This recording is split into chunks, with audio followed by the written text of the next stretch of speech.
مشاهد عرضتها الفضائيات وأبكت العرب من الشرق إلى الغرب. جنود المارينز يتجولون في بغداد بدلا عن الجيش العراقي، وهنا تتبادر إلى الذهن عدد من الأسئلة. أين ذهب جيش صدام؟ كيف اختفى أقوى جيش عربي وأحد أقوى الجيوش في العالم؟ ما الذي حدث ليلة سقوط بغداد؟ فجأة اختفى كل شيء في العراق، فلا حرس جمهوري ولا ترسانة أسلحة ولا حتى أفراد من الجيش.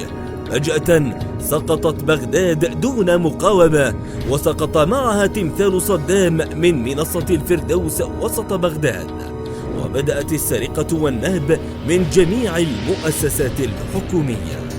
للتوضيح أكثر تابعوا معنا دقائق هذا الفيديو. عندما بدأت معركة المطار كانت هي المعركة الفاصلة في الحرب، غير أنه سبقها ظهور بوادر تململ في صفوف الجيش العراقي في البصرة، حيث عمد بعض كبار الضباط إلى تصرفات تهدف إلى التخلص من الفدائيين والمتطوعين العرب.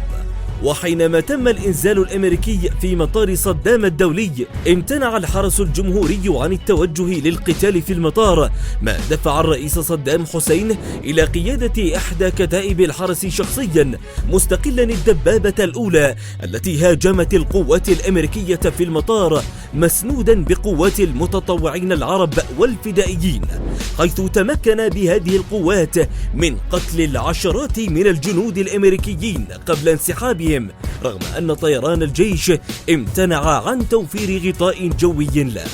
وبدلا من أن ترتفع المعنويات، بدأ فصل جديد من المؤامرة تمثل في ازدياد كثافة عمليات إنزال أعداد محدودة من الدبابات الأمريكية داخل مواقع متعددة في بغداد، وإنزال أفراد معارضة عراقية بواسطة المروحيات الأمريكية، وقد جيء بهم من خارج العراق ليقوموا بإلقاء الورود على المحتلين ونهب المؤسسات العامة بدءا من 8 من أبريل بهدف خلخلة الجبهة الداخلية للعراق.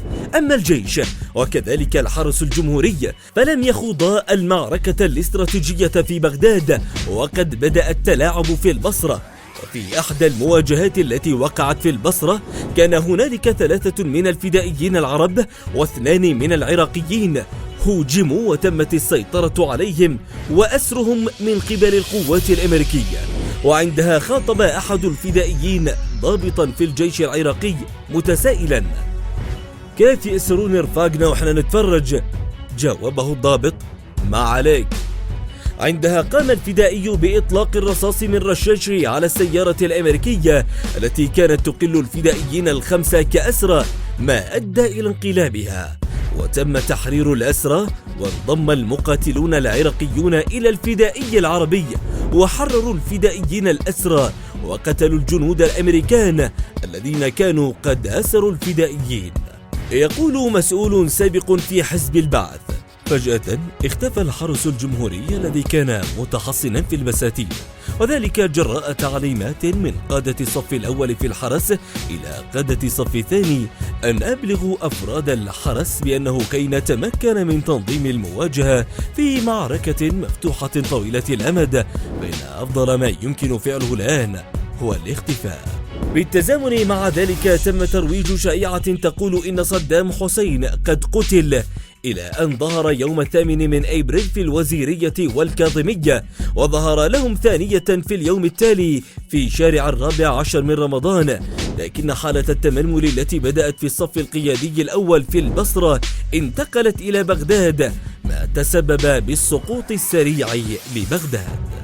وأكدت رغد صدام حسين أن خيانة المقربين لصدام من قادة الجيش كانت من أهم الأسباب لهذا السقوط السريع للقوات.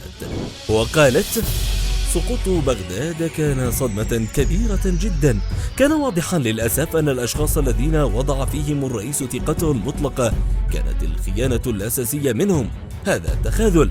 الرجل يمكن ألا يحبك لكن لن يغدر بك. الغدر ليس من شيم العرب.